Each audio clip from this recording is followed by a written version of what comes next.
Mesdames, Messieurs, peuple congolais, je vous informe que notre anthropologie sociale et politique bantou-congolaise n'est pas bonne. C'est-à-dire les relations que nous avions entre nous, en tenant compte des fondamentaux des droits de l'homme et des citoyens, des peuples, des sociétés et des civilisations, nous ne sommes pas bons. Notre anthropologie sociale n'est pas bonne. C'est-à-dire les relations entre nous, en tenant compte de l'intérêt général. Ces relations-là ne sont pas bonnes comparées aux autres peuples. Et pourquoi? Parce que chez nous, les émotions sont toujours au-dessus de la raison. Or, il n'y a rien de plus élevé dans la vie que la raison. 2, nous avions toujours tendance à léguer notre liberté, dignité et même droits et devoirs, d'abord d'individus, de citoyens, à toujours celui qui est le plus âgé, le droit d'aînesse, ou à un chef de tribu, ou chef ou par chef. Il suffit que vous préparez ou vous placez un tordu, un pourrier au vendu, à la tête d'un groupe, d'une association ou d'un parti politique ou de tout ce que vous pouvez voir ici au Congo, en termes de politique, par exemple les associations, partis politiques, sociétés civiles et autres. Et tout le monde, on est là, on s'aligne. Et pourquoi on s'aligne?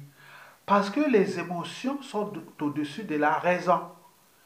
Les émotions, nous en avions plusieurs palettes d'émotions.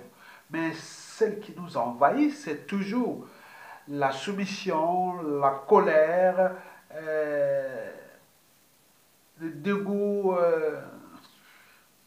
il faut dire aussi la haine, et tout ça à la place de la raison. La raison, c'est le d'autres, la pensée, les raisonnements et autres. Mais nous, on ne place pas ça. Ok? Dans le cerveau, les mécanismes cérébraux des émotions sont liés à la mémoire. Mais si vous avez une mémoire courte, mais on peut vous répéter ça tout le temps et vous allez toujours oublier. Alors que la raison a un caractère durable parce que les relations entre la raison et la mémoire longue sont prouvées. Alors que la relation entre l'émotion et la mémoire courte, elle est là. Parce que l'émotion, ah oui, on le voit, le remords, la joie, oui, surtout la soumission. Vous avez vu ça? Mesdames, Messieurs, peuple congolais, ceci dit, le savez-vous que amalgame égale confusion? Donc, si on crée la confusion, c'est-à-dire les troubles dans les esprits des uns et des autres. Donc, celui qui est là pour créer les amalgames, il y a des spécialistes des amalgames. Ils sont là simplement pour créer les amalgames, pour que ça crée un climat de confusion dans la tête des gens. Mais derrière ce climat de confusion, derrière cette confusion, il se pose toujours des interactions au niveau cérébral qui sont liées entre le social, les émotions et la conscience, c'est-à-dire la raison. Mais n'oublions pas les relations sociales entre confiance, méfiance et défiance. Mesdames et Messieurs, peuple congolais, je vous informe que, à force de jouer aux amalgames, ça engendre toujours des climats de méfiance, c'est-à-dire on se méfie entre nous, et surtout de défiance, on s'évite le vitement, le dégoût. Et tout cela a un caractère d'abord inconscient, c'est-à-dire social, et puis affectif, c'est-à-dire émotionnel. N'oublions pas qu'ils ont enfin le côté conscient, c'est-à-dire volontaire. Or, on ne peut euh, combattre toute injustice par les amalgames. Parce que les amalgames créent souvent la division. Et dans l'art de diviser pour rien, Sassou Nguesso est passé maître. Et il faut le dire que les résultats sont là. C'est le statu quo politique, l'immobilisme, malgré que le pays est en train de s'enfoncer, on est là, on crée les amalgames. Quartier nord ne se mobilise pas. C'est qu'il y a des quartiers sud qui se mobilisent. Sassoon a tué beaucoup de sudistes. Donc, bien sûr, il en a tué. On oublie de dire non, Sassoon a tué des Congolais au sud. On dit qu'il y a des sudistes. Donc, on oublie aussi ceux qu'il a tués au nord. Et donc, on peut aimer ça. Donc, le Congolais est divisé en deux. Comme Sassou Nguesso, son bétail ou ses sujets sont au nord, c'est sa propriété, il peut les tuer là-bas. Qu'est-ce que ça peut faire? Bango na bango. Mais au sud, c'est là, et ce sont les bétails de Sassou aussi, et qui ont, alors que la situation n'est pas géopolitique, nord-sud, n'est pas en termes de... Oui, c'est des Sassou à déclasser, déshumaniser et déciviliser des humains. Simplement au Congo, des Congolais. Mesdames et messieurs, peuple congolais, oui, les amalgames nord-sud, quartier nord contre quartier sud et inversement. Oui, je vous informe que ce marché de l'amalgame est lucratif. Parce que certains vivent de ces amalgames. Et ça leur permet d'assurer un train de vie. Il y a des gens ici en France et qui sont dans les réseaux de Sassou Nguesso, qui viennent alimenter les amalgames nord, sud, est. Et ça marche. Ça crée la méfiance et autres. Et c'est bien comme ça. Puisqu'on n'est pas capable. Et deuxièmement, il y a d'autres qui sont les plus malins encore, qui se sont enrichis. Certains sont devenus les députés de Sassou, d'autres sont là, obtenus. C'était un système. Et que quand vous n'avez pas la grille d'analyse, de réflexion, vous tombez dans le piège. Et ça les arrange. Tant qu'il y aura tant que les gens seront divisés, Sassou, il est content. Mais or là, le problème, c'est que bon, il n'y a plus assez d'argent pour entretenir ces amalgames. Parce que les gens là étaient payés pour ces amalgames. Mais qu'est-ce que ça peut faire? Puisque les gens là sont maintenant entraînés, conditionnés, et d'ailleurs sous emprise de ceux qui alimentent ces amalgames. Et qu'est-ce que ça peut faire? Et c'est bien comme ça. Et en ce moment, on donne les statu quo. Donc on ne sait pas au sud on n'est pas congolais, au nord on n'est pas congolais, et qu'on n'est pas humain, maintenant on divise par ça. Et personne au niveau intellectuel, politico-intellectuel, et autres, il peut prendre ses responsabilités pour dire non, attends, attention, on ne peut pas combattre Sassou Nguesso en divisant les Congolais. Les autres là-bas restent en méfiance et en défiance. Ah tiens, là ils viennent dire, ah les nordistes, on ne peut pas s'entendre, les autres on ne peut pas s'entendre. Comme si cette situation congolaise n'est qu'entre nord-sud. On ne voit pas à l'échelle sous-régionale. Les dictateurs sont là à l'échelle sous-régionale. Les problèmes demeurent. Et la situation est dans le statu quo dans toute la sous-région. On ne se demande pas pourquoi nous sommes comme ça. D'abord les Bantous. Et donc il faut d'abord s'interroger, douter. Mais si on allume comme ça c'est du peu béni. Puisque la situation est dramatique. Le pays est en train de se fracasser. Ça soit en train de noyer ce pays. Et les gens continuent derrière ces amalgames-là. Les autres sont à côté, comme ils n'ont pas reçu d'éducation, et on dit, ah tiens, peut-être ça trouve que s'il part, ça peut nous entraîner des soucis. Et donc, comme ils sont entraînés, conditionnés sous emprise, manque d'éducation, manque de repères, ils vont rester là, sous l'emprise de Sassou Nguesso. Mesdames, Messieurs, peuple congolais, oui, le paradoxe, c'est que pour beaucoup de gens qui alimentent ces amalgames sont majoritairement du Sud. C'est le problème. Si on veut se débarrasser de Sassou Nguesso, pourquoi ne pas chercher un dénominateur commun? Oui, parce que si on ne peut pas s'entendre sur un projet commun au moment que Sassou Nguesso nous détruit tous, mais comment nous allons nous entendre après Sassou Nguesso? Le paradoxe, c'est que beaucoup de gens, regardez sur la place de Paris, nous avons vu au niveau de toutes les associations sur la place de Paris, ceux qui venaient alimenter les amalgames nord-sud, c'était qui? Tous les sudistes. Et c'est le paradoxe.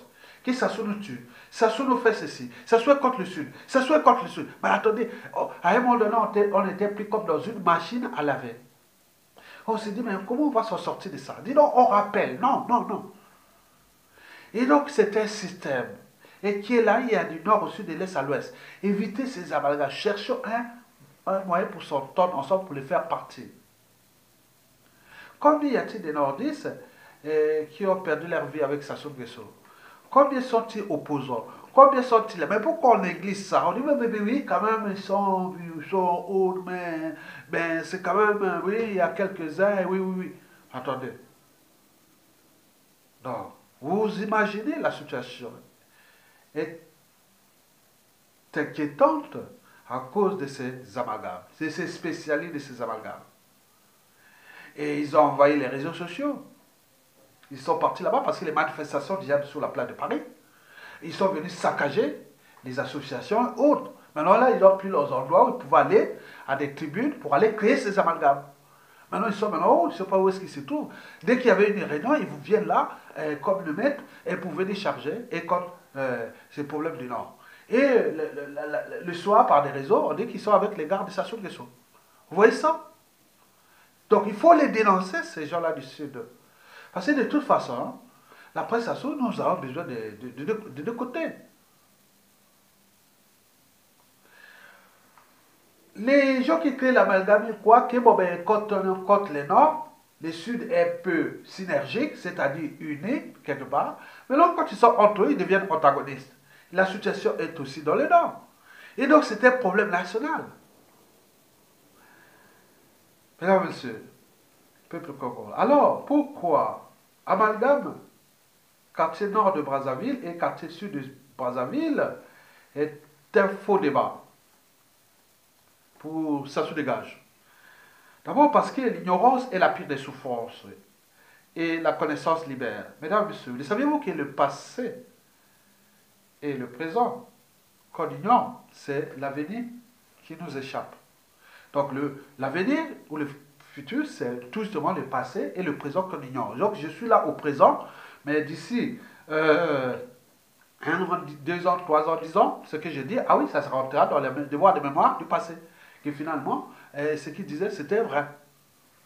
Mesdames et messieurs, bon, historiquement, je vais déjouer votre imaginaire que les quartiers du sud se mobilisent plus que les quartiers nord. Nous allons partir depuis l'indépendance, 1958, jusqu'à nos jours. Mesdames et messieurs, l'indépendance du Congo a été proclamée le 28 septembre 1958. Et aussitôt, même pas quelques mois, même pas, oui, même pas 2 mois, et ce fut la Saint-Barthélemy au Congo-Brazzaville que les Français disaient que le Congo-Brazzaville c'est une poudrière de la Saint-Barthélemy. C'est-à-dire la Saint-Barthélemy c'est la guerre entre les cathos et les protestants. Et donc Youlou et Massamandoua ce fut comme ça. Donc au départ ils avaient aussi oublié que le Congo c'est une poudrière tribale et ethnocentrique. Et qui n'a pas commencé aujourd'hui. Ça a commencé depuis la nuit des temps. On nous a laissé ces territoires ensemble et on ne s'est pas capable de se structurer comme tous les États-Unis, la France et tous les pays qui existent dans le monde entier. C'était que des tribus ou des races homogènes. On ne peut pas construire un ensemble dans un contexte social, un idéal politique, un idéal d'État, de république, autre. Non, là, c'est bon. Les gens cherchent toujours à diviser. Donc en restant petit, dans ce monde qui devient de plus en plus des bonnes structures, boit les petits poissons comme les gros poissons mangent tous les petits poissons. Donc on le voilà. Donc les gens cherchent ça. Bon. Donc le 28 novembre 1958, le Congo devient indépendant. Donc la République fut promulguée officiellement le 15 août 1960. Mais dès janvier, je pense, après il y avait eu élection, Youlou devenait Premier ministre, puis président de la République au moment de la proclamation. Donc il a passé 1 an de Premier ministre entre 1959 et jusqu'à 1960. Mais je vous informe que pendant ce temps, pendant cette élection, il y avait cette députation, c'est-à-dire cette assemblée qui était d'abord coloniale, puisqu'après on a laissé cette assemblée. Mais il savait que l'élection devait se faire au niveau de cette assemblée post-coloniale.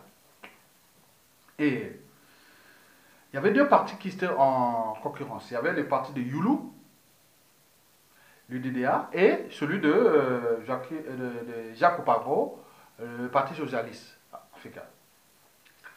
Et donc, il y avait un monsieur qui s'appelait Yabo, qui était du parti de Jacques Opagbo. C'était un sudiste Yabo, je pense, de la région de. Devait être peut-être de l'Alikoumou, je pense. Et avant les élections là, de Youlou, là, hein, pour dire le Youlou au sein de l'Assemblée, mais il semble qu'il était malade. Il était venu se soigner ici en France. Et c'est Youlou qui est venu le voir. Donc il a lui donné un peu les moyens pour se soigner. Et en retour, pendant le vote, et Yabo, au lieu de choisir son parti, il a choisi euh, le parti de Youlou. Et ça y est, c'était le, la- le feu aux poudres. Et donc, qu'est-ce qu'on dit? Donc voilà, Yabo a choisi ses frères du Sud. Et c'est là que le 16, 17, 18 février 1959 qu'éclata la guerre civile qui s'était passée là où se trouve l'actuelle gare de Brazzaville.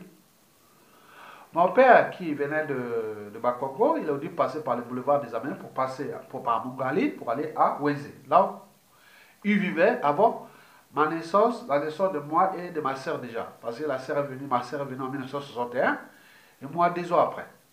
Et donc la guerre s'éclate et voilà. Mais dans cette guerre, ce fut la guerre entre mon père avait dit non, c'était la guerre entre les Moshi et qu'on avait associé au Ngala ou au Nordiste.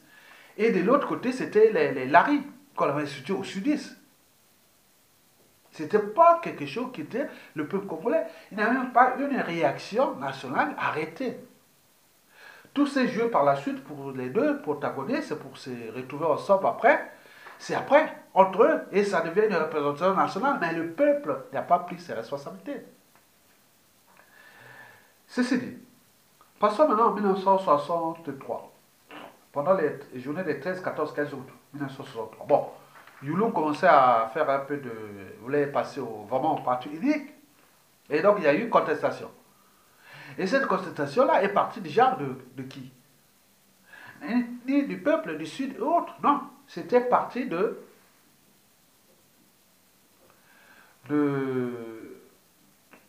des syndicats et gérés par l'armée, les 13, 14, 15 août 1963, arrivée de Maspa-Deba. D'abord, au niveau des syndicats, les Mandélés, bon, c'était embauché. Et donc, c'est Jacques Opagon, c'était là pour régler les comptes avec Youlou aussi, quelque part. Et les gars ceux qui sont mobilisés derrière tout ça, il y avait toujours les Moshi, maintenant, avec qui? Avec les Congos, de Massavadeba. Donc les Lari étaient un peu, oui. Je veux dire, au niveau géographique, la géographie de la population, il y avait près de 50% de Lari Congo. 30 ou ouais, 30 comme ça, ou 15 ou 20 ou 30 de 25 de Teke, puis c'est les régions. Après, les Nimolek, c'était encore 15 avec les Nordistes, 15 à peu près. Donc, donc, la mobilisation était là. Donc, il y a eu cette mobilisation des 13, 14, 15 jours. L'insurrection, c'était les syndicalistes. Or, une foule ne constitue pas un peuple, ni un syndicat d'ailleurs. Donc là, on ne peut pas dire, non, le peuple s'est mobilisé. C'était une histoire entre syndicats. Et voilà. Prenons le cas de l'arrivée de Marien Wabi. C'était entre militaires et les politiques. Yobi Opago d'ailleurs en 1977, pareil, ça sur question 1, 80, 1979, pareil, politique, les peuples toujours aux oubliettes. Malgré les crimes tous les crimes déjà, regardez, les crimes de 1961 déjà, puis de 1965, de Machukuta Poambou, autres, des hauts intellectuels, passant par toute cette vague d'officialisation des crimes d'État pendant le guabisme. Et après, Yobi Opago et ça sur question 1. Mais il n'y a pas eu une réaction nationale d'un peuple. Un peuple a des droits et des devoirs. Mais là, rien du tout. Vous parlez du Nord, Sud, Autre. Non, il n'y a pas. Bon, nous arrivons en 1991. Après la fin de la guerre froide, on était rentré dans les mécanismes de multipartisme. Mais qui a permis, autre, Ceux qui ont permis le multipartisme, c'était toujours un syndicaliste, plus les armées, et qui ont entendu, et oui, ils sont allés avec le mouvement qui était là. C'était pas le peuple congolais qui a dit, ah oui, il a fait des murs rebelles, et comme on a vu par exemple en Europe des mouvements partout, en Allemagne, en Pologne, et partout, partout. Non. Donc on n'a pas ça dans la tête, on n'a pas ça dans l'ADN, la révolte ou la désobéissance. Non, ces autres nous gèrent, c'est tout. Bon, prenons même pendant le coup d'État, la date de janvier 1992. Mon coco a dit, bon, ben, mon âme est consciente, je ne vais pas me battre quand même contre le peuple. Même si les choses étaient là et autres. Il a dit, non, mon âme est consciente, je ne vais pas me battre. Il avait des fondamentaux. J'ai défendu la conférence nationale, mais je ne vais pas me battre contre la transition. Il a essayé un peu de voir, non, non, non. Même il y a l'inclusion du groupe ELF à l'époque. Il a dit, non, je ne suis pas un putschiste. Et donc, arrivé l'Issouba en 92, puis la guerre du poule entre les Soudis, entre les Nibolek et les Larry Congo. Bon, 93, bon, les Sidons, autres. Bon, on tue à Bakongo, Makelekele, mais les Nibolek qui sont chassés des quartiers sud de Bakongo et Makelekele, qui sont rentrés dans la partie nord, c'est-à-dire vers Mongali et autres. Mais est-ce qu'il y a eu des trucs nationaux qui disent non, mais attends, ne tirez pas déjà sur le peuple, mais pourquoi on est en train de chasser les Libolèques là-bas? Donc, rien du tout. Donc, je ne sais pas l'imaginaire de cette soulèvement. Regardez ça, c'est dans l'ADN. Mesdames, Messieurs, nous arrivions déjà en 97, pendant les tensions entre l'Issouba et Sassou Nguesso. Mais est-ce qu'ailleurs dans le peuple, regardez ce qui se passe ici. Dès qu'il y a un signal quelque part, bon, détonateur, bon, tout le monde est là. Mais pendant ces tensions-là, entre Sassou Nguesso et l'Issouba, en 97, ben oui, il n'y avait que les officines formaçonniques et politiques qui se sont réorganisées comme rien ne se perd, rien ne se crée, tous ces tensions. Certains sont allés vers l'Issouba, d'autres sont allés vers Sassou Nguesso et les conséquences qu'on a aujourd'hui. Puis on est passé par un coup d'État militaire en Afrique, et qui c'était du caviar, parce que le peuple ne peut pas prendre les responsabilités, même intellectuels, dit non, laissez tomber. Ici, même la guerre, on disait non, on ne veut pas la guerre. Si le peuple avait dit de nord au sud, non, déjà il s'est déjà divisé entre les Nibolèques et les poules. Déjà entre 80, pendant l'Issouba, le poule et autres étaient libérés. Même si Jean-Luc Malika avait conseillé au garde de l'Issouba de nommer Kolela, Premier ministre, pour apaiser la tension. Mais la suite, on avait un retourné de veste au départ avec Sassou, maintenant il repart vers l'Issouba. Et donc ça crée un bazar. Mais les gens suivent toujours comme des moutons. On ne peut pas dire non, non, non. Mais on vous entraîne toujours dans un suicide collectif. Comme là, nous sommes en train d'être entraînés. Que ce soit au niveau du peuple, parce que déjà, les officiers politiques à caractère ethnocentrique sont là. Mais n'oublions pas du côté aussi du régime qui a pris les Nords là, la partie qu'on appelle Nord, en otage. Déjà, les quartiers nord de Brazzaville, c'est pas grand-chose. Quand on voit la répartition géographique ethnocentrique ou tribale du Congo, à l'échelle de Brazzaville, 40% c'est des Larry Congo, 20% c'est des Nibolèques, 25% c'est des DTK, et 15% c'est des Ngala.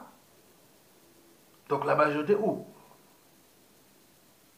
Et il suffit d'être nombreux pour être responsable. Non, vous voyez, parce que la majorité est là. C'est eux qui devaient prendre les responsabilités maintenant.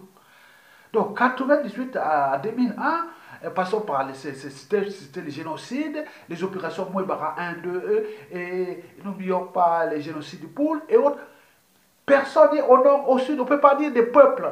Les gens se sont indignés là comme des lâches, ils sont là. Ça se passe tranquillement. Et demain, avec ce peuple-là, c'est du pain béni, c'est du caviar, pour répéter l'histoire, parce que l'histoire se répète. Et vous êtes là en train de parler de nord, sud, est, ouest. Mais non, moi je vois du point de vue national, parce qu'ici en Occident, que j'ai vu depuis des années, et quand on regarde d'autres peuples, dès qu'il y a un truc d'injustice, bon, tout le monde se soulève contre. Et maintenant on dit, ah tiens, c'est telle tribu, tel ceci. C'est comme ici en Occident, ici on dit, ah oui, mais c'est... Les gilets jaunes en France, là, ils viennent de quel, du nord, du sud, de l'est à l'est. Regardez, regardez. Regardez les mobilisations, on voit la carte de la France. Et quand on voit les mobilisations en Europe et partout, dans tous les pays, c'est des partout. Mais nous, on regarde. Arrêtez. Donc, vous devez être éduqués. Et donc, Sassou Nguesso, par exemple, en 2015, eh bien oui, la population était mobilisée. Mais qui? Parce qu'il y avait la majorité, d'ailleurs. Quand on voit 40% qu'il a ramené là, au boulevard des armées pendant le référendum anticonstitutionnel, 40% sont venus de qui? Étaient collés là.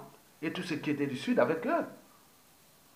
De cette région du pôle, qui est la ville, Brazzaville, la ville capitale, c'est la tribu Lari qui est là, Lari Congo. C'est ce jeu. Et donc, 40% sont mobilisés, ils sont allés suivre Kolela aveuglement, alors qu'il avait déjà fait ce jeu, donc il a pris comme pour des moutons, ils sont venus montrer, voilà la démonstration de force, donc j'ai du bétail électoral, j'ai tout, donc je peux jouer, maintenant, donc je peux, et voilà, ça soit dit, oui d'accord, tout était fait, parce que si c'était pour aller renverser Sassou Nguesso, vous imaginez, ça ne laisserait même pas autre là, il y aura déjà des trucs au-dessus qui pilonnaient, mais pour qu'ils sont venus là, pourquoi prendre ce jeu-là, pourquoi faire ce jeu-là, que les Sud s'est mobilisé. Pendant ce temps-là, pendant le référendum, il y a eu aussi 25%, soi-disant 25% des manifestants étaient des Tékés. Les Tékés, c'est qui? C'est des Nordistes, c'est des Sudistes, c'est quoi? D'ailleurs, au Kobi Sensa, c'est pas un Téké? Machanjo, Barangolo, c'était la coutume des Tékés, il n'y a pas de Tékés là. Bon, et n'oublions pas ceux qui étaient des Nibolek, comme avec les Tchati Mabiala et autres, 20%. Les 15%, bon, je ne sais pas qui étaient là parmi les nordistes qui étaient là en manifestation là. Alors qu'ils avaient déjà tout roulé le peuple dans la farine, puisque la suite, on la connaît. Alain Mamankou l'a dit, l'opposition politique la plus bêtement, non. Ils avaient déjà leur pacte, leur agenda caché, leur plan contre le peuple. Et vous êtes rentrés dans la farine et vous prenez ça comme modèle, parce qu'on vous a amené nombreux de plus de 50 000 à 100 000 au boulevard des armées ou autres pour dire, voilà, nous le Sud se mobilise, le Nord se... Mais dans cette répartition sociologique, qui a dit que comptabilité, qui a dit qu'il n'y avait pas de nordistes là. Parce qu'on n'a pas vu une foule de 15% de la population générale de Brazzaville. Alors que totalement, si on additionne les autres, vous faites 85% de la population. Les Laris sont partout dans toute la ville de Brazzaville. Lari Congo. Vous imaginez? Vous oubliez? Les Tékés, pareil. Donc, majoritairement de la partie nord de Brazzaville. Et Nibolek est un peu à Bungali et un peu aussi dans les quartiers périphériques, non, aussi. Donc, vous voyez ça? Donc, vous ne pouvez pas jouer avec l'histoire et s'aimer les années. Donc, on a pu par exemple voir, après le hold-up électoral, mon coco appelé à la désobéissance civile, restez chez vous et vous passez en bouche pour que les nôtres, comme on a dit, qu'un dictateur n'a pas de concurrent à sa taille tant que le peuple ne relève pas le défi. Le défi peut être insurrectionnel, mais là, insurrectionnel avec ce peuple-là, qui ne connaît pas comment se révolter, donc il ne peut que demander, restez chez vous. Bougez pas les administrations tout fermées. Mais personne n'a bougé. Vous pouvez rester tout seul, abandonné. Et même ceux qui créent ces amalgames, le peuple dit, ah, mon coco me doit tout seul. Mais très bien. Et vous êtes venu de votre peuple. Mais demain, vous serez comme ça. Puisqu'avec ce peuple-là, comment aller s'affronter avec un régime politique, quel qu'il soit, tyrannique ou même démocrature ou démocratique. Et s'il veut en faire ta peau, ben, tu ne prends rien. Regarde ce peuple-là. Vous verrez toujours comme ça. Jusqu'en 2030, l'association ne va pas s'améliorer entre nous de cette anthropologie. Regardez vous-même, vérifiez.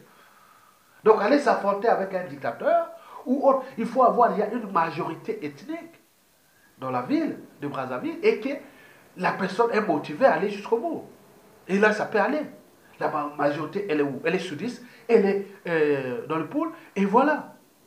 Malika avait dit pour calmer la tension entre le pôle et les Nibolek pendant l'Issouba, Jean-Luc Malika avait demandé au gars de l'Issouba de nommer, oui, Ayama peut parler à la fille d'Elisouba, le nommer Kolela, Premier ministre. Vous imaginez? Et vous avez vu la suite. Bon, bien sûr, ça calmait un peu le régime d'Elisouba, mais Sassou était déjà là. Il s'est maintenant divisé. Kolela divisé avec Sassou était. Voilà, sur ce jeu-là, Kolela, Sassou qui sont autres. Et Elisouba. Voyez-vous comment ça a tenu? Eux seulement qui nous ont mis dans le chaos total. Mais nous ne sommes pas capables de dire ah oui. Non. Et donc, Mokoko se retrouve tout seul. La guerre du pôle pareil. Le peuple ne veut même pas se dire. Nous sommes mobilisés ici sur la place de Paris. Parce que la contestation peut être un effet d'entraînement. Ici, on est entraîné, on voit comment les autres, sur les droits et devoirs de l'individu, de l'humain, des citoyens, des libertés, et aussi, surtout, quand ça touche les caractères sacrés de la vie humaine, comme ça s'est passé dans la guerre de poule. Et donc, les gens étaient là, oh, non, c'est pas possible, on s'est révolté ici. J'ai fait combien de premières vidéos sur le poule.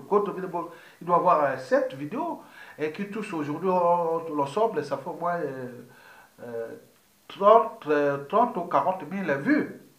Moi, tout seul, au nord. Ah oui, où sont les nordistes? Oui, les nordistes sont... Mais quels nordistes, vous savez, c'est pas l'ensemble, c'est l'individu. Marguerite Mead disait qu'elle ne doutait jamais qu'un petit groupe d'individus conscients et engagés puisse changer le monde. C'est pas la masse. La masse se suit. Donc, il faut qu'il y ait des gens conscients et engagés qui prennent les responsabilités. Et donc là, il faut la masse, tout le nord, le sud, le nord. Comme si quand vous avez le pouvoir, vous allez dire, ah, tous les Congolais, maintenant je nomme tous les Congolais Premier ministre, tous les Congolais, quand vous prenez le pouvoir, vous êtes entre vous, non? Pourquoi vous collectivisez toujours la situation et l'organisation de la contestation? Alors que les peuples ont besoin de leaders d'opinion, ont besoin de leadership, des gens comme vous, ils l'ont entraîné. Mais là, il n'y a rien. On n'a pas des gens qui sont là capables d'unir le peuple. Et donc, j'ai vérifié que depuis l'indépendance jusqu'à nos jours, il n'y a rien par le peuple congolais, non. Il n'y a pas. Il n'y a pas.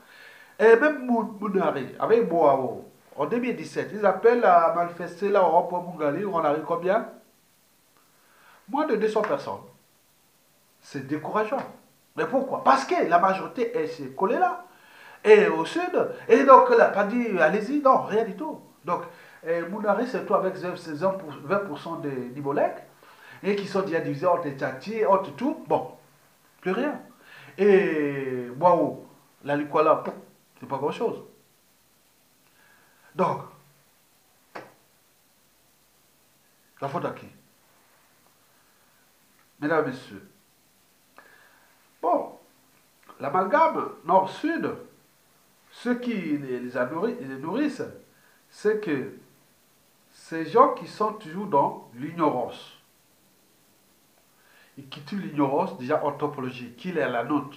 Regardez qui nous sommes. Les Blancs nous ont mis en esclavage, puis colonisés. Aujourd'hui, les néocolonialistes qui ont été tenus par nous-mêmes, on comprend comment nous sommes, les relations sociales entre nous. On nous a étudiés. Je l'ai dit, je voulais résumer en une expression qu'il appelle paix de mouton, différent des peuples de buffles, comme les peuples occidentaux. Ils ne lâchent rien. Il y a une injustice, et ils se structurent, ils s'organisent, ils agissent. Mais nous, là, qui est tout, comme les moutons, comme les zèbres ou les gnous. Donc nous sommes des peuples plus ou moins intelligents, peu structurés, moins organisés, parce que Sassou Nguesso n'a jamais été aussi faible, mais on ne peut pas les structurer au niveau organisation pour les faire partie. Mais c'est du caviar. Vous êtes avec des gens qui sont entraînés, conditionnés. C'est des professionnels de la confiscation du pouvoir. Mais quand vous êtes des amateurs, mais avec ces amalgames, c'est du pain béni pour Sassou Nguesso. Mais plus pire encore, nous ne sommes pas courageux. Sinon ça cesserait. Et donc nous sommes des lâches heureux, des imbéciles heureux, et tout ce que vous connaissez. Et donc tous ceux qui alimentent les amalgames nord-sud sont aujourd'hui des alliés de Sassou. C'est connu depuis. Sur la place de Paris, c'est connu. Au pays là-bas, bon, ceux qui sont là sont alliés parce que ceux qui ont dit, ah tiens, il ne faut pas manifester parce que sinon ça va nous tirer, nous les quartiers sud. Il n'y a que les quartiers sud qui tuent. Mais comme c'est votre bétail, on vous dit, n'allez pas dans la rue. Restez chez vous à la maison. Personne ne va travailler dans ces administrations de Sassou-là. C'est ces institutions. Vous êtes les souverains peuples. On laisse là jusqu'à établir un rapport de force. On reste chez soi. On ne bouge pas. Et j'avais même fait une vidéo avec Saneli Tabataba en 2015. Souvenez-vous? Donc, dans les Paris Nord, hein? dans le nord de Paris, c'est-à-dire dans le département du Val d'Oise. J'avais dit que le sud, c'est 2 tiers de la population, 2 tiers des villes stratégiques. S'ils s'entendent et personne ne va travailler, rester chez soi pendant 2, 3 semaines, ça sous-tombe. Il va rester à la table des négociations. Les autres, s'il y a des gens qui structurent, mais des tracts, des réseaux autres, pour que les Nord viennent, ils vont suivre. Parce qu'on dit que le pouvoir est au Nord. Là-bas, ils sont sous emprise, sont conditionnés, ils sont pris en otage comme la propre tribu des Sassou qui sont d'ailleurs. Et donc, vous imaginez ça? Et donc, vous voulez dire, des gens sont sous emprise. Les gens ils sont fliqués. Dans les familles, il y a des chefs de tribus, il y a des chefs de famille, il y a des. Oh non, donc il y a des chefs de clan, ou des chefs de rue, ou autre chose. Qui est qui? Il y a un système de flicage hyper sophistiqué entre nordistes, personne ne doit bouger.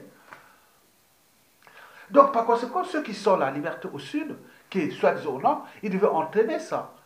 Et comme on ne peut pas, personne n'est responsable, et donc il reste que les individus. Mesdames et messieurs, amalgame, nord-sud, c'est des alliés des Sassou Nguesso, qui soient du nord au sud, de l'est à l'ouest. C'est un système. Il y a des gens qui vivent de ces amalgames, et c'est connu. Ils sèment la confusion, et c'est bien comme ça. On se méfie entre nous, on est en évitement entre nous, et dans ces relations sociales, et qui sont faites de confiance, méfiance et défiance. Mais si on n'a plus confiance entre nous, et chacun reste chez soi, on voit même dans les diasporas, ces flics, on ne sait plus qui est qui, et donc Sassou, c'est du pain béni. Et après lui, quand celui qui va prendre ça pour détruire le clan des Sassou et des Nguesso, et tous ces réseaux, mais ça sera du pain béni, puisqu'avec ce peuple, c'est du caviar. Parce que c'est ça le danger. Mesdames, Messieurs, peuple congolais, souvent le tribalisme n'est pas loin. Donc on est au cœur du tribalisme quand même inconscient. Et donc, quand on parle de Nord-Sud et autres, moi j'ai étudié un peu la chute de la plupart des dictateurs du XXe siècle et du XXIe siècle. Je suis arrivé aux mêmes conclusions que j'ai étudiées. C'est toujours, un, les conditions sociales qui poussent ces peuples à chasser ces dictateurs dans tout le monde entier. Toujours les conditions sociales. Mais là, chez nous, c'est vraiment, on est devenu presque des rats. On devait se mettre dans la rue. Même pour des dénominateurs communs, qui est la condition sociale. L'eau est salée empoisonnée, les salaires des fonctionnaires ne sont pas payés, les opérateurs économiques n'ont plus d'argent, et la condition d'indignité, l'insécurité, l'injustice, et tout. Il a tout essayé, mais personne ne peut pas s'entendre. On revient toujours les amalgames. C'est ça le peuple de lâche. Et c'est ça. Deuxièmement, ailleurs, oui, condition sociale, vous voyez, partout, c'est les détonateurs de la chute des dictatures. Et deuxième condition, pour faire partie des dictatures, c'est tous les abus de dictature qui deviennent, par exemple, très dangereux. Par exemple, trop de prisonniers politiques, trop d'arbitraires, tout, à un moment donné, pouf, ça fait sauter. Mais je n'ai jamais vu la chute des dictateurs partout dans le monde, entendre parler des nord, sud, est, ouest. Non, je n'ai jamais entendu ça. On dit que ceux là-bas, c'est le même système, on va les faire partie. Ils ne parlent pas de nord, sud, est, ouest. Et en plus, on représente des peuples chez nous, au Congo-Brazzaville, qui est aujourd'hui analphabète presque. Il n'y a pas de débat intellectuel, d'éducation, de la raison, de valeurs de liberté, de dignité, de justice, de devoir de mémoire et du but de la condition humaine pour que les peuples s'éveillent. Bien sûr qu'un indicateur comme le nôtre, il cherche que les peuples soient dans l'ignorance. À ce complexe cas des occupations médiocres, la bêtise et la médiocrité règnent en maître. Et donc les gens si anéantis, bon, ben, on attend que peut-être ceux qui sont des partis ou des intellectuels qui peuvent nous éveiller, alors que c'est encore là le danger. Et donc les dictatures sont partout dans le monde, ils sont partis par le peuple qui a vu que les conditions sociales n'étaient pas bonnes, et surtout l'arbitraire des pouvoirs. Par exemple, les cas de Ceausescu et de Léna en 1989, vous avez vu, non? Quand c'est un petit groupe d'individus conscients engagés, ils ont pris les taureaux par l'école, ils sont structurés avec l'armée, ils sont venus l'arrêter. Ils l'ont jugé vite fait, après ils l'ont exécuté. La Roumanie demandait aux Roumains, est-ce que c'était un problème de Bucarest Nord, Bucarest Sud, Bucarest Est, ou Roumanie Nord, Roumanie non, rien du tout, on n'a pas vu ça. Prenons le cas de Burkina Faso 2014 par exemple. Est-ce que c'était un problème de Burkina Nord, Burkina Sud, Burkina Est, Burkina autre, ou Ouagadougou Nord, Ouagadougou Sud, jamais. C'est un peuple qui a dit non, mais on a le droit et le devoir de. Voilà. Conditions sociales, dictature agonisante, et on prend notre responsabilité de peuple, on est parti. Insurrectionnel. Et on peut voir la situation algérienne actuelle, on peut voir plein de gens qui sont passés par toute injustice partout dans le monde. Il se passe, les peuples se mobilisent. Donc il faut toujours des individus conscients et engagés et qui vont structurer, manager, structurer, organiser et manager la contestation. Donc aujourd'hui, tous ceux qui se disent opposants, dissidents, ils ont échoué. Mais là, on les attend, on regarde. Mais quand on échange avec une équipe qui gagne, qui gagne contre le peuple, ils sont là, tranquilles, mais ils vivent leur temps de vie doré et le pays est en train de se noyer. Parce qu'au vu du cadre de vie déjà, de vie de Brazzaville, Pointe-Noire, mais si on ne tire pas même pas l'agite pas les nerfs et autres, c'est reconstruire cette ville-là au niveau déjà des problèmes de voirie, ah non, non. Je ne vois pas les infrastructures empoisonnées des grands travaux de Jacques Bouillard, ou je sais pas, et tout ça. Ben non. Donc vous avez compris que vous devez arrêter les amalgames. Les amalgames ont créé un climat délétère, un malsain. En ce moment, ça soit en train de détruire le pays. Tout bien. Il peut même préparer sa dynastie dignement. Mais quoique cette dynastie qui prépare aujourd'hui son pouvoir aujourd'hui jusqu'à sa chute, plus rien ne marchera au pays. Ça c'est sûr, parce qu'on a un climat de méfiance, défiance, on a créé tellement ces amalgames et tout le monde se doit. Donc il faut un renouvellement et qui va te passer par une période de récupération de ce pays. Ce qu'on appelle la transition. Mais comment? Puisque les gens là sont là. Donc demandez à tous ces gars-là qui continuent à dire non, sud, sud. Très bien, très bien. Je vous dis, dans les réseaux de Sassou Nguesso, je suis du Nord, non? Je suis de la région de Sassou Nguesso, non? Il y a des gens qui te disent oui, voilà. Et se disent, là, font du bon boulot. Parce que là-bas, ça crée un climat de méfiance et de défiance envers là. Et donc, c'est derrière Sassou Nguesso, mais qui est en train de les détruire, comme de détruire tous les peuples congolais. Et donc, on est là. Et quand ils constatent quelque chose qui s'est passé au nord, là-bas, ils voient les villes de Kélé ou partout au nord, là-bas, ils sont dans la merde, comme tout le pays. Regardez à Moussenzo et partout. Mais c'est une catastrophe. Et personne ne peut pas prendre les responsabilités. D'abord, un individu est structuré et prendre le pouvoir. Le pouvoir est vacant. Si vous voulez prendre le pouvoir, le pouvoir, structurez-vous. Pourquoi aller attendre qu'un tel et tel? Est-ce que quand vous allez faire. Attendez. Donc, vous avez tout compris. Donc, l'objectif que je vais maintenant introduire par la suite, ce sera que nous devons aller vers les mécanismes de désobéissance civile. Parce que la désobéissance et la révolte sont les deux vertus du peuple et des citoyens. Par la désobéissance, nous arrachons notre liberté et dignité. Et par la révolte, nous arrachons notre pouvoir. Or, là, la révolte ou l'insurrection est aujourd'hui problématique. Donc, il nous reste quoi? La désobéissance, d'abord pour arracher notre liberté et dignité des citoyens et du peuple face à un pouvoir injuste. Donc, l'enjeu est là de la structuration. Et donc, mes vidéos qui vont d'abord aller dans ce mécanisme de désobéissance civile, puisque j'en ai répété plein, comme si on parle là, il faut répéter les Africains, c'est comme ça. Donc, je vais prochainement me répéter que sur désobéissance civile et le suicide collectif entre le Congo et la France. Et je vais vous démontrer ça chaque fois, et pour que vous puissiez prendre votre responsabilité. Mesdames et messieurs, peuple congolais, je vous remercie.